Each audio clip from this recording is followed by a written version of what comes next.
Oke, selanjutnya pertanyaannya kita lanjut. Oke.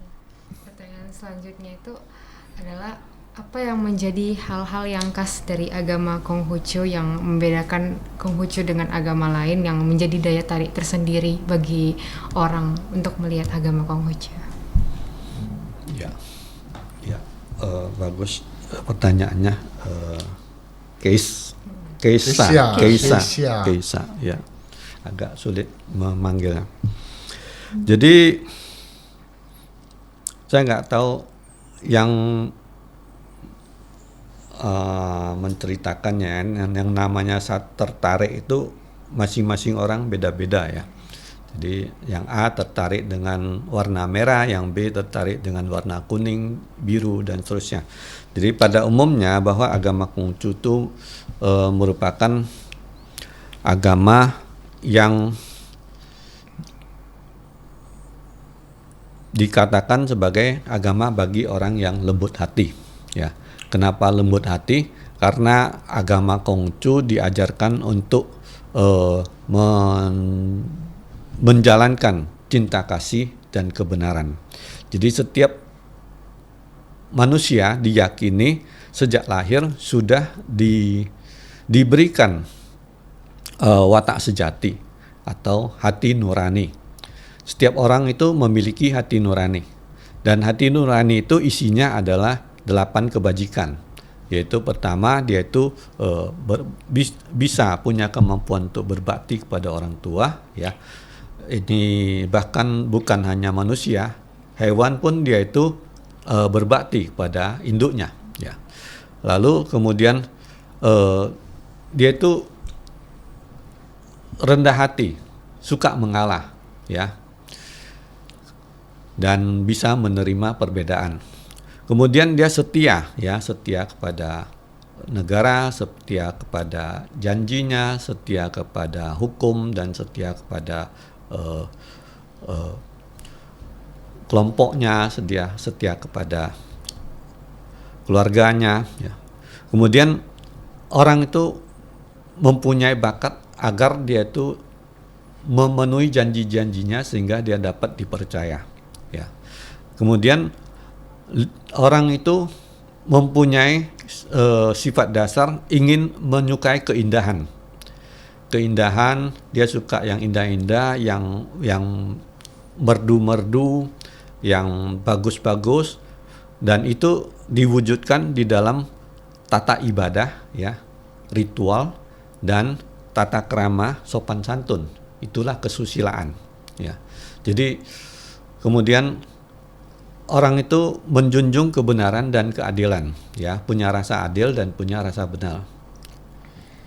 Dan orang itu pada dasarnya tidak berprasangka buruk pada orang lain, ya. Dia selalu berprasangka baik. Dan yang terakhir itu orang itu punya rasa tahu malu. Nah, inilah 8 kebajikan inilah yang kemudian harus dilaksanakan oleh seorang umat Konghucu. Dengan melaksanakan 8 kebajikan itu belum cukup. Dia harus melaksanakan lagi didampingi dengan 5 hubungan mulia, ya, 5 relasi mulia, yaitu disebut ulun. Apa 5 relasi mulia itu? Yang tujuannya adalah untuk membentuk kehidupan sosial yang stabil, yang tertib, ya. Bahwa apabila dia sebagai seorang pemimpin atau raja, dia kepada bawahannya harus punya kebenaran. Dan sebagai bawahan, pembantu raja, dia harus setia kepada atasannya, menjalankan semua tugasnya dengan baik.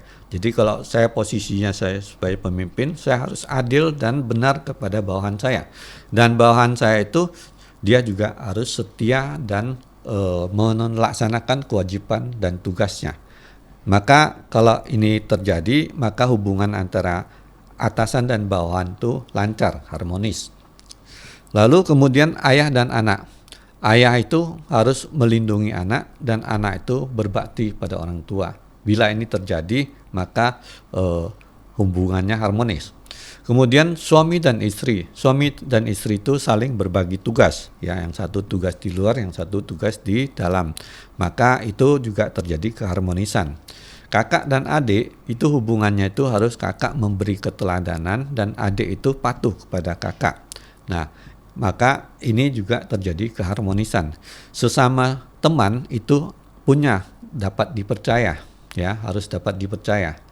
Sehingga itu hubungannya juga harmonis. Nah, 5 relasi ini harus dijalankan dengan baik, masing-masing melaksanakan tugas sesuai dengan fungsi dan jabatan dan wewenangnya dengan baik, maka ketertiban akan tercipta di masyarakat, bahkan di sebuah negara. Nah, tadi 8 kebajikan dan 5 relasi yang dimuliakan inilah saya kira merupakan sebuah filosofi yang sangat tinggi bagi umat Konghucu. Ya, jadi kita itu harus melaksanakan 8 kebajikan dan 5 hubungan. Di samping itu mempunyai beberapa golden rule yang saya kira merupakan suatu hal yang sangat menarik, ya, yaitu satu, setia dan tepat selira. Jadi umat Konghucu diajarkan untuk setia kepada Tuhan, tegak lurus ke atas, dan horizontal itu tenggang rasa kepada sesama. Jadi bisa menerima segala perbedaan pendapat dan sebagainya, dan saling mengalah.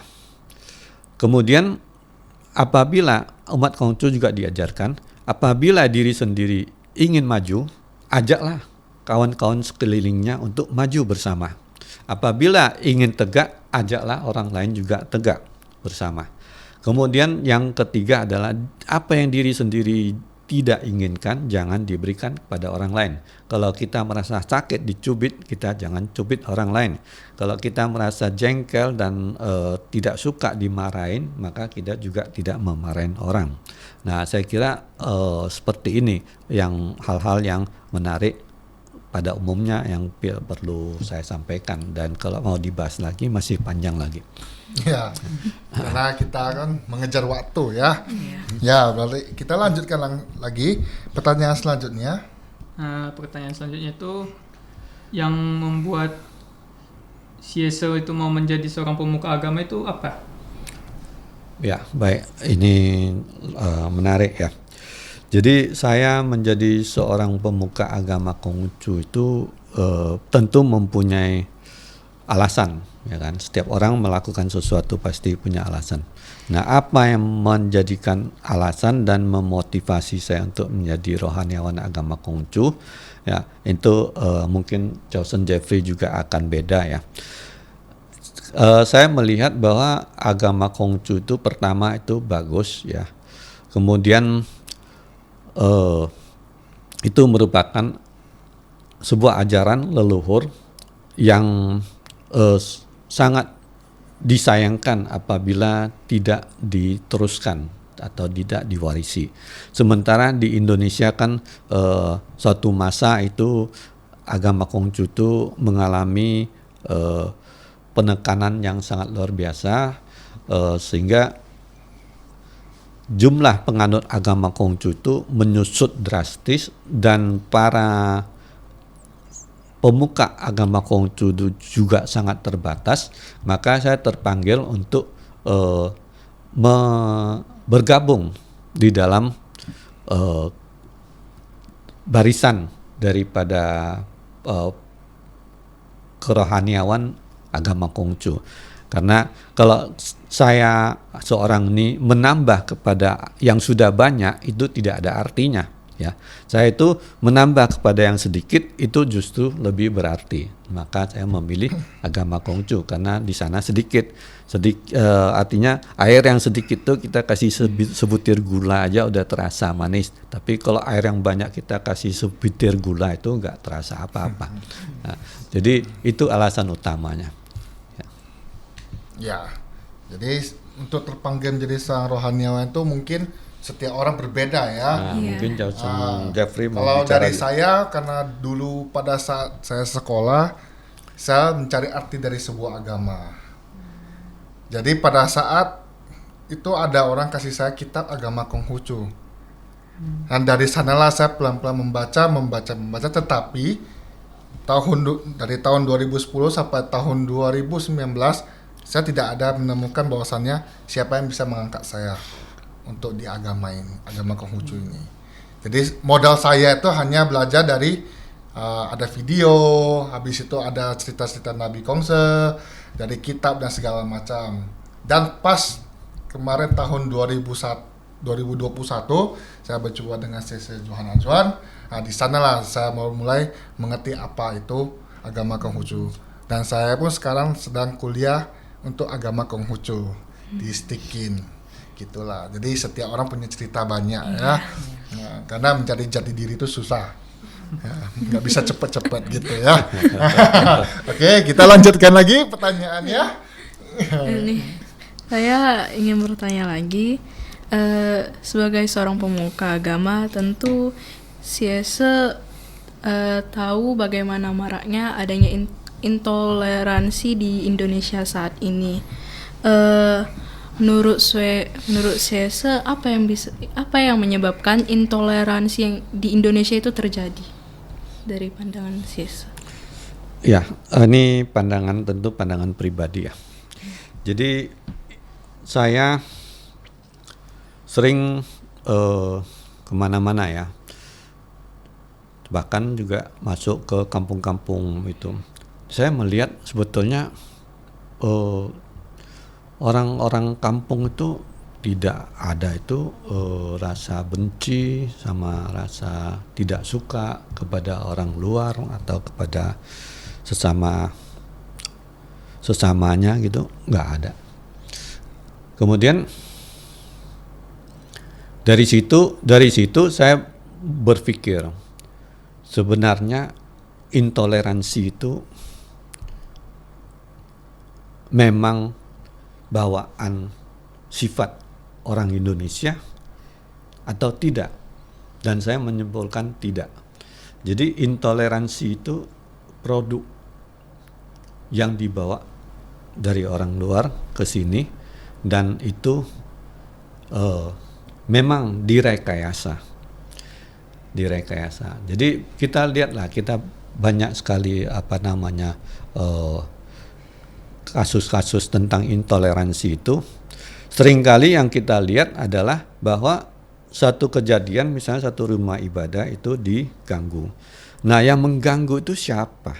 Bukan penduduk sekitarnya lah, tapi orang luar yang didatangkan untuk mengganggu. Apa artinya? Jadi orang yang dibayar. Orang luar datang ke sini itu pakai biaya loh, ya kan? Pakai transport loh, makannya bagaimana? Nah, tentunya dikasih honor. Jadi dan banyak kejadian-kejadian yang lain juga seperti itu.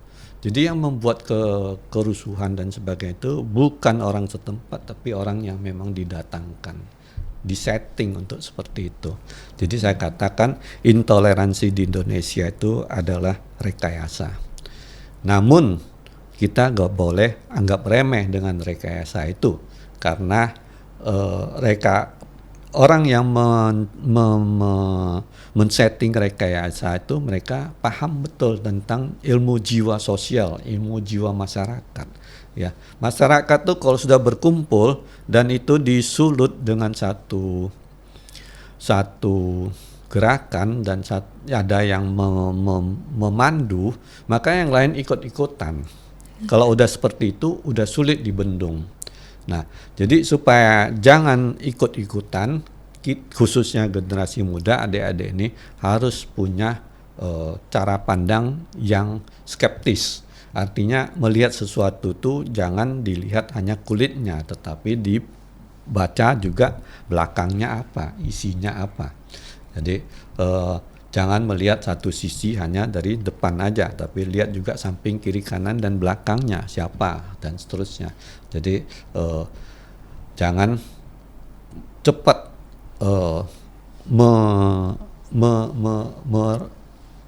merespon suatu situasi ya tanpa berpikir secara jernih ya. Jadi dan supaya hal itu